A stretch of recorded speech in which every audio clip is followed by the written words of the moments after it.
February 12th, one of the coldest nights of the year. A police officer was on routine patrol when his headlights caught something under a bridge, something that wasn't supposed to be there. At first, it looked like a pile of blankets, but then it moved. What he found wasn't just a lost child. It was a 10-year-old girl freezing, shaking and holding something so tightly like her life depended on it. She didn't ask for help. She didn't ask to go home. Instead, she said one sentence, "Please, don't take them away." And in that moment, this stopped being a rescue. It became something much darker, because what that officer uncovered next wasn't just about a child in danger. It was about a system that had already failed her and tried to erase her. Before we start, make sure to hit like, share, and subscribe. And really, I'm curious, where are you watching from? Drop your country name in the comments. I love seeing how far our stories travel. It was a freezing night, and the area under the bridge was unusually quiet. Officer Daniel Hayes was driving slowly through the south side of town during a routine patrol, when his headlights caught something near one of the concrete support columns. At first, he thought it was a pile of blankets left by someone homeless. Then he saw movement. He stopped the car, stepped out, and reached for his flashlight. Sitting on the cold ground was a small girl, no older than 9 or 10. She was thin, shaking, and wrapped in an oversized gray blanket. Her shoes were worn out, and her hands looked red from the cold. But what made him stop was not the fact that she was alone. It was the way she was holding something tightly against her chest, as if her whole body had one purpose. She looked up at him with wide, frightened eyes. He moved closer and lowered his voice. "Hey, it's okay. I'm here to help." The girl pulled back immediately. Her arms tightened around whatever she was hiding under the blanket. Officer Hayes noticed that she was not crying. She was not asking for food. She was not asking to go home. She was guarding something. He crouched a few feet away so he would not scare her. "What's your name?" he asked. She hesitated, then looked down again. He could see her lips trembling from the cold. He took off one glove and gently reached his flashlight lower. That was when he heard a weak sound coming from inside the blanket. A tiny whimper. The girl looked straight at him and whispered, "Please, don't take them away." In that moment, he understood this was not going to be a normal patrol stop. Something had brought this child under a bridge on the coldest night of the week. And whatever she was protecting mattered more to her than her own safety. She was protecting Officer Hayes did not move any closer after hearing her words. He stayed where he was and softened his voice even more. "I'm not taking anything," he said. "I just need to see what's wrong." For a few seconds, the girl said nothing. Then, very slowly, she pulled one corner of the blanket aside. Under it were 3 tiny puppies pressed against her stomach. They were so small that 2 of them could fit in one hand. Their fur was dirty and damp, and their bodies were shaking badly. One of them was making a weak crying sound, while another barely moved at all. The girl quickly covered them again and bent over them, trying to trap her body heat inside the blanket. Officer Hayes felt his chest tighten. This was no longer just a child sitting in the cold. This was a child using her own body to keep 3 newborn animals alive. He asked how long she had been there. "Since before dark," she said. "They were colder before." He looked around the area. There was no mother dog, no box, no bag, nothing to show that anyone had come back for them. Just broken concrete, trash near the waterline, and the freezing wind coming through the bridge supports. "Did you find them here?" he asked. She nodded. "They were crying. No one came." He took off his jacket and held it out, but the girl flinched and pulled away again. She did not trust the offer. She did not trust him. What struck him most was that she never once asked who would help her. Every answer she gave was about the puppies. Were they cold? Yes. Had they eaten? Not since earlier. Was one of them weak? Yes, the brown one. She spoke like someone responsible for lives that depended on her. Officer Hayes had seen neglected children before. He had seen fear, shock, and hunger. But this was different. This girl had made herself the shield. In her mind, if she let go of those puppies, they would die. And from the look in her eyes, he could tell she believed the same thing would happen if she trusted the wrong person. After several minutes, Officer Hayes convinced her to sit inside the patrol car with the heat on while still holding the puppies. He kept the passenger door open and stayed outside at first so she would not feel trapped. Slowly, with the warm air reaching her hands, the girl began to speak. Her name was Lily. She was 10 years old. She said her mother had died months ago after being sick for a long time. When Officer Hayes asked about her father, she looked away and said, "He left before that." There was no anger in her voice when she said it, only tiredness. He asked where she had been staying, and she answered in fragments, sometimes at a motel, sometimes with people her mother knew, sometimes nowhere safe. Then she said something that made him stop writing in his notebook. "I had somewhere to go once," she said quietly, "but they said I couldn't bring them." He looked at the blanket in her lap. "The puppies." Lily nodded. She explained that she found them behind a dumpster near the bridge 2 days earlier. They were smaller then, colder then, and one of them had not even opened its eyes properly. She tried to leave them. She really did. But when she heard them crying again, she went back. Since then, she had stayed with them under the bridge, using the blanket to keep them warm and feeding them bits of food she had saved. Officer Hayes realized something important in that moment. Lily was not sitting under that bridge because she did not understand danger. She was there because she had already measured her choices and decided that leaving the puppies alone was worse than staying cold herself. That changed everything about the scene. She was not passive. She was not simply lost. She was carrying grief, fear, and responsibility all at once. When he asked why she never called for help, she gave him a short answer. Help always splits things apart. It was a child's sentence, but it carried the weight of someone who had already learned what adults, systems, and promises could do when they failed. Once Lily began speaking, the deeper reason for her fear came out.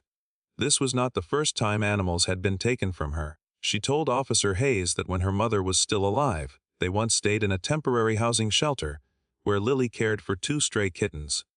One morning, workers found them and removed them while she was asleep. Nobody explained where they went. Nobody asked how much they mattered to her. They said it was for safety, she told him. But they were just gone. Since then, she had stopped believing adults when they said, "Trust me." That was why she pulled back when he offered his jacket. That was why her first words to him were not about herself, but about not taking the puppies. Officer Hayes stood beside the patrol car and looked at the dashboard clock. Procedure was clear: report the child, call social services, transfer her through the system, separate the animals for veterinary intake.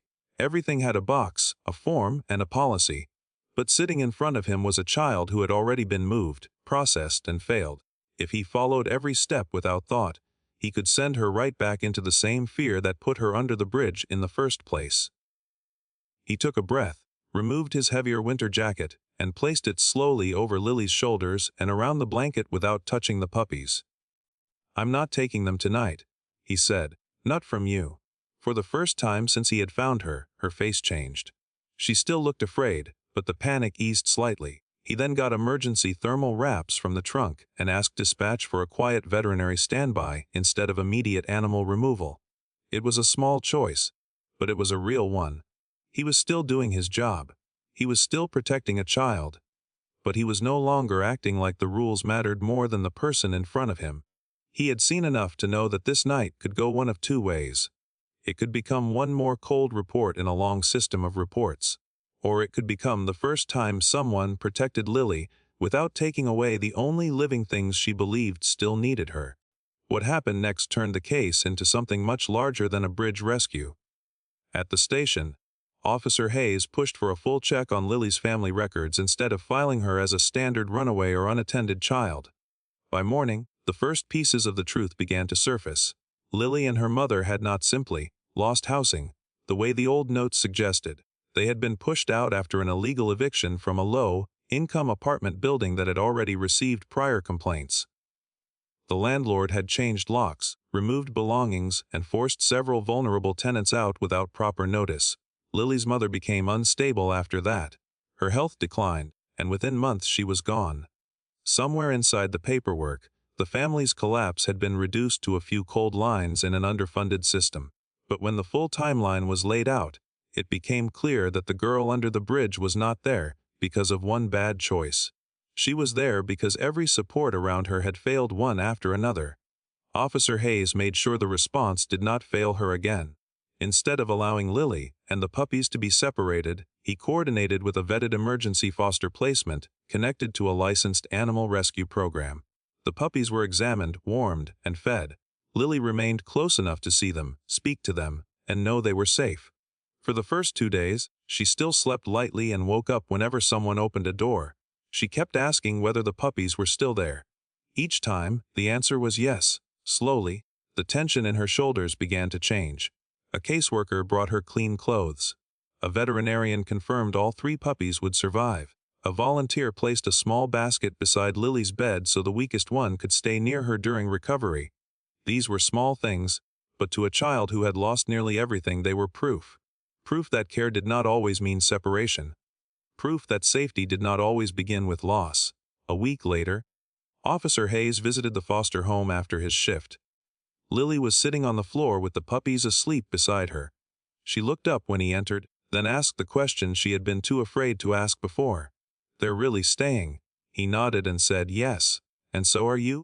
Until something better is ready." Lily looked down at the puppies, then gently touched the smallest one on the head. Nothing in the room was fixed completely. Her mother was still gone. Her old life was still broken. The damage was still real. But for the first time, the night under the bridge was no longer the end of her story. It was the moment someone finally stopped long enough to see what she was trying to save. The next part of Lily's case should have been simple. Officer Hayes expected missing person paperwork, emergency placement notes, and maybe a record of failed contact attempts. Instead, when he sat down at the department terminal and pulled up her name, he found something that made him stop. Lily Harper was already in the system. Her date of birth matched. Her old address matched. Even a photograph from months earlier matched. She had been reported missing before. But the case was no longer active. It was marked closed. Final note: child relocated safely. Hayes read the line twice, then a third time. Nothing about the girl he had found under that bridge looked relocated safely. She had been cold, hungry, unwashed, and terrified of being separated from 3 half-dead puppies. Children who are safe do not hide under bridges in freezing weather. He opened the case timeline and saw a short gap in the record, followed by a transfer entry from a temporary intake office to a shelter facility on the edge of the county. After that, the paperwork became strangely thin. 1 signature, 1 release note, 1 closure code. No full placement history. No welfare follow-up. No school reentry confirmation. No medical continuation record. It was incomplete in a way that did not feel accidental. Hayes printed the file and took it to Child Services liaison Monica Perez, who had handled difficult cases with him before. She studied the report and frowned. "This should not have been closed like this," she said. "There are too many missing steps." Hayes asked the foster supervisor to keep Lily undisturbed until they understood more. That afternoon, he visited the foster home again and sat with Lily at the kitchen table while the puppies slept in a padded box beside the heater. He did not start with the file. He asked simple questions first. Did she remember being taken anywhere official before? Did she stay in a shelter? Did anyone tell her where she would live? Lily's hands tightened around the mug of warm milk in front of her. At first she shook her head. Then she asked a different question. "If I tell you, will they send me back?" Hayes answered carefully. "Not if I can stop it." She looked at the puppies for several seconds before speaking. "A woman took me in a van," she said quietly. "She said it was only for a little while." Hayes asked if it was after her mother died. Lily nodded.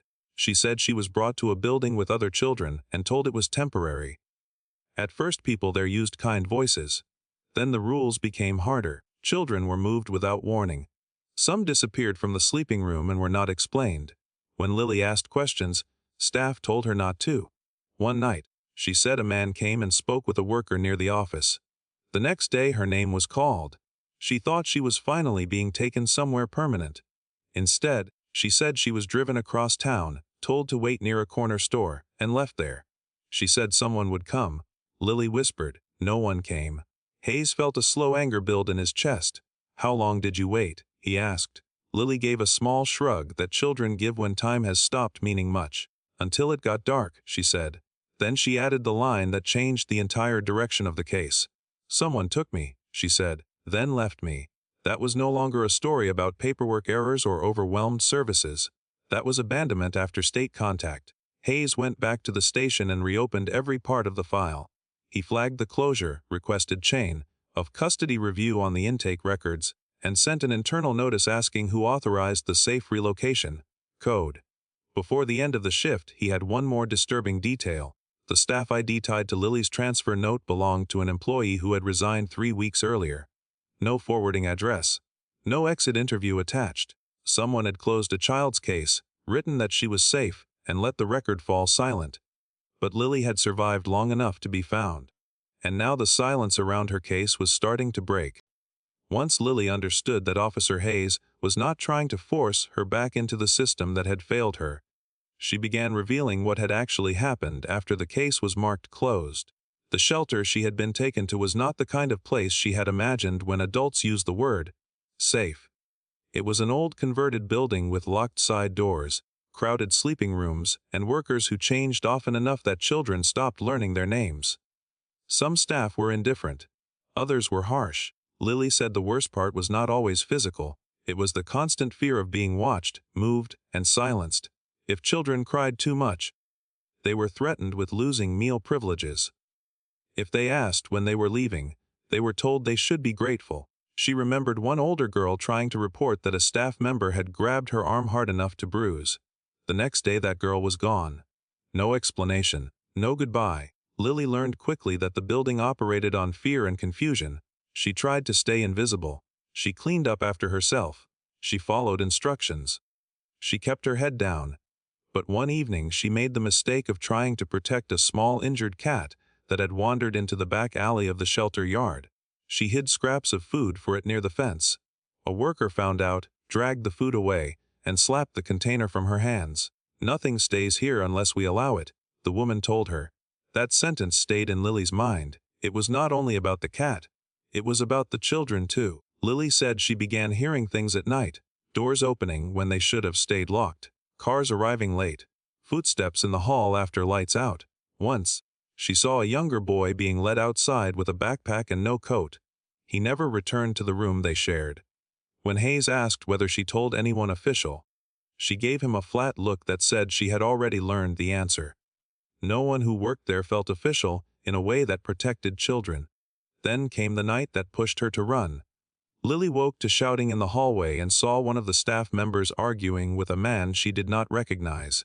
Another child was crying. Someone slammed a door. She heard her own name. That was enough.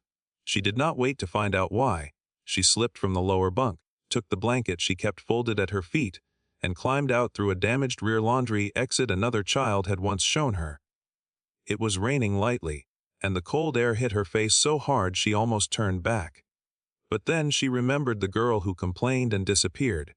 She remembered the boy with the backpack. She kept moving. She walked for hours without knowing exactly where she was going. She stayed near roads at first, then cut through an access path behind closed shops when she thought someone was following her. By the time she reached the bridge area, the city had gone mostly quiet. That was when she heard the sound. Small, weak, repeating. She almost ignored it because she was shaking and exhausted and scared. But the crying continued. Near a concrete drainage opening under the bridge, she found the 3 puppies curled against each other in dirt and trash, still alive only because they were pressed so tightly together. One was barely moving. Lily later said that when she looked at them, she saw something she recognized immediately. They had no mother there, no warmth, no one coming back. She knew that feeling. She picked them up one by one and wrapped them inside her blanket. She told herself she would only stay a few minutes, just until they stopped shaking. But minutes became an hour, and then the cold became part of the night. By morning she was still there. Then another day passed. She found bits of food. She cupped water in a broken plastic lid. She stayed because leaving them felt exactly like the thing she had survived. That was the real shock in the story. The place that was supposed to rescue her had become the danger she escaped from. And the reason Officer Hayes found her under that bridge was not because she had nowhere to go. It was because the last place adults had sent her was worse than being alone. After hearing Lily's full account, Officer Hayes understood that the next official step could not be treated like routine procedure. If he filed her case in the most basic way, the system would likely do what it always did: transfer her through emergency channels, classify her as a recovered child, and send placement authority back through the same network that had already failed her. The danger was not only that she could end up in another bad facility, it was that she could disappear inside the paperwork again. He had seen it happen before in smaller ways. Cases delayed, notes lost, Children moved faster than oversight. But this felt worse, because now there was reason to believe her original closure had been intentionally manipulated. Hayes brought the matter to his shift captain and requested protective hold status outside standard return routing. The captain pushed back immediately. "That is not your call," he said. "The child belongs in the proper channel." Hayes kept his voice steady. The proper channel already marked her safe when she was not safe. He laid the printed file on the desk, along with photographs from under the bridge and the emergency intake notes from the veterinarian and foster supervisor. "If I send her back before this is reviewed, I may be handing her to the same people who buried her case." The captain told him to leave the file and step out. For almost an hour, Hayes waited in the hallway outside administration, knowing that every minute mattered. Meanwhile, Child Services liaison Monica Perez made her own calls. She contacted a county judge's emergency clerk, a child advocacy attorney, and a licensed crisis placement home with no ties to the original shelter network. It was a narrow path, but it was legal if immediate danger could be documented. The problem was proof. Lily's verbal statement mattered, but the system often demanded more. Hayes looked at the report template on his desk and knew that one line would determine everything, whether Lily was logged as a routine recovered minor or a child found in immediate danger requiring direct protected placement. He thought of the bridge, the cold, her fear when he reached for his jacket, the way she had said, "Please don't take them away." He thought of the closure note that said she was safe. Then he made the decision. He documented her as a child located under active exposure conditions, showing trauma indicators, with credible risk linked to prior custodial placement and immediate need for protected separation from standard return channels. It was accurate, but it was stronger than many officers would have written it. Strong enough to trigger review above the local shelter network. Strong enough to slow the machine down. When his captain saw the report language, he looked up sharply. "You understand what this does?" Hayes answered, "Yes." It meant scrutiny. It meant complaints from agencies who did not want their records questioned. It meant he could be accused of overstepping. If the allegations did not hold, he could damage his standing, lose special assignment consideration, or face formal disciplinary review for bypass pressure. But if he did nothing, Lily might vanish into silence again. By late afternoon, the emergency petition was approved. Lily was transferred with the puppies to a tightly monitored foster protection placement connected to a child advocacy network rather than the original intake chain. A separate veterinary foster arrangement was created on the same property so she could remain near the animals every day. When Hayes informed Lily, she did not smile at first. She studied his face, as if trying to decide whether this promise would break like the others. "They're not sending me back there?" she asked. "No," he said, "not while I'm standing in this." It was not a dramatic sentence, it was a simple one. But to Lily, it meant something real. That night, for the first time, she slept indoors without waking at every sound. Hayes drove home long after his shift had ended, aware that the report he filed would draw attention. He also knew he had crossed a line many officers avoid. He had chosen judgment over convenience, humanity over safe paperwork. It was the kind of decision that could damage a career if the system protected itself first. But for one child and 3 tiny puppies, that broken rule became the first solid protection they had received. The protected placement bought time, and time led to investigation. Once Lily was secured outside the original return path, questions that had been easy to ignore became impossible to contain. County investigators reviewed the shelter listed in her closure file. On paper, it operated as an emergency youth transition facility with temporary beds, trauma support, and relocation services. In reality, almost everything about it began to fall apart under scrutiny. Licensing records were outdated. Staff rosters did not match payroll records. Overnight supervision logs showed signatures from employees who claimed they had not worked those shifts in months. Medication storage was unaccounted for. Several intake and discharge dates conflicted with transport reports. The more investigators pulled, the more the story widened. Officer Hayes sat in on portions of the review with Monica Perez and a state child welfare inspector. They discovered that Lily's case was not the only one with a closure code that did not fit the real evidence. Other children had been listed as relocated, reunited, or transferred, but follow-up destinations were missing or unverifiable. Some names connected to abandoned case numbers led nowhere. One family claimed they had been told their nephew was moved to another county, yet no receiving county had any record. Another former resident, now 16, stated through an attorney that children were sometimes threatened with being sent away if they complained. Then came the detail that changed the case from negligence to something far darker. A financial audit showed payments routed through a private subcontractor with no proper clearance to handle youth transfers. Transportation records linked that subcontractor to multiple after-hours movements of children from the shelter. Some were eventually accounted for. At least 2 were not. Lily's closed case now looked less like an administrative mistake and more like deliberate concealment. Someone inside the system had manipulated records, used official language to shut down concern, and relied on vulnerable children having no voice strong enough to challenge it. Search warrants followed.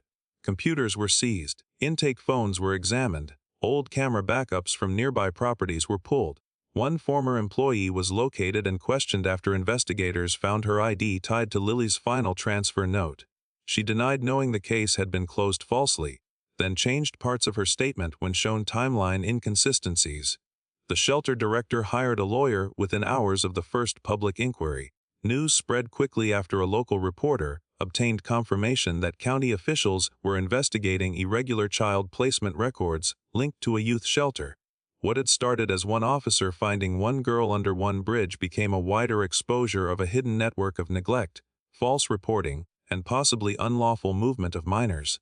Hayes visited Lily only after major interviews were done, because he did not want her re-traumatized by details before facts were stable. When he finally told her that investigators believed the shelter had hurt other children too, she was quiet for a long time. Then she asked, "So I wasn't imagining it?" Hayes said no, she had not imagined the fear. She had not imagined children disappearing from rooms. She had not imagined adults lying. For children like Lily, one of the deepest injuries is being made to doubt their own memory. That answer mattered. Weeks later, the state suspended the shelter's operations, sealed the building, and announced a full review of connected cases. Advocacy groups demanded accountability. County officials promised reform. Former residents began coming forward with statements. The silence around the place finally cracked in public. But the truth behind everything was even harder than corruption alone. It was the fact that the system had almost succeeded in erasing Lily through paperwork.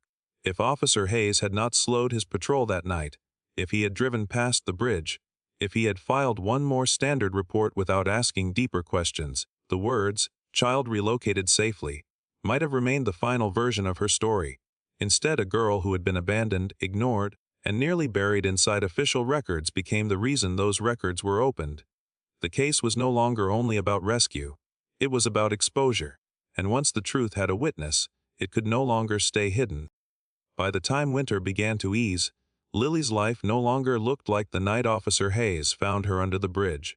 She was placed in a long-term therapeutic foster home run by a woman named Mrs. Alvarez, who had experience with children recovering from trauma and had agreed, with support from rescue partners, to keep the puppies nearby as they healed. The arrangement mattered more than outsiders might understand. For Lily, safety was not only walls and food and a bed. Safety was waking up and knowing that what she loved had not been taken while she slept. The puppies grew stronger week by week. Their eyes brightened. Their fur filled out. One of them, the smallest brown one she had feared would die first, became the most stubborn of the 3 and followed Lily from room to room whenever allowed. Mrs. Alvarez helped Lily build small routines instead of making big promises. Breakfast at the same time. School support sessions at the kitchen table. Evening check-ins that did not force conversation when words were too hard. Therapy began slowly. At first Lily answered questions with shrugs or silence. But the therapist did not push her into speeches. They worked on simple things first: what makes a place feel safe, how the body reacts after fear, why trust feels dangerous when it has been broken too many times. Officer Hayes did not become a dramatic hero in Lily's daily life. He did something rarer. He stayed consistent. He visited when appropriate. He kept his promises. If he said he would stop by Friday, he came Friday. If he said the investigation was still moving, he told the truth even when there was no major update. Consistency became its own kind of repair. The criminal and administrative cases around the shelter continued in the background. Arrests came for records fraud, child endangerment, and obstruction. More reviews were opened. Some answers were still missing for other children. The pain of that remained. This was not a story where every wound closed cleanly. But Lily's piece of the story began to change in visible ways. She returned to school through a protected enrollment plan. She started drawing again. At first she only drew the puppies, then houses, then one picture of a bridge with a police car parked beside it. Months after the rescue, Mrs. Alvarez sent Hayes a photo of Lily sitting in the backyard with the puppies asleep in her lap. She was not smiling widely. She was simply calm. That may have been even more important. Calm meant her body had started learning a new truth. One evening, Hayes visited after work and found Lily helping set out food bowls on the kitchen floor. The puppies, no longer tiny, circled her feet impatiently. He asked how school had gone. "Okay," she said. Then after a pause, "I answered a question in class." To most people it was a small detail. To him it was proof of return. Children who have lived in survival mode do not come back all at once. They return in pieces, a sentence, a routine, a laugh that surprises even them. Before he left, Lily stood near the doorway and looked down at the dogs. She was still careful with words, still protective of her feelings. But something had shifted since the night under the bridge.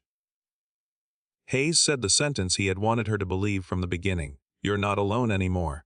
Lily looked at him, then at the puppies gathered around her shoes. Her answer came quietly, but without fear. "Neither are they." That was the unexpected truth at the end of everything. She had saved the puppies, yes. She kept them warm. She kept them alive. But they had also saved something in her.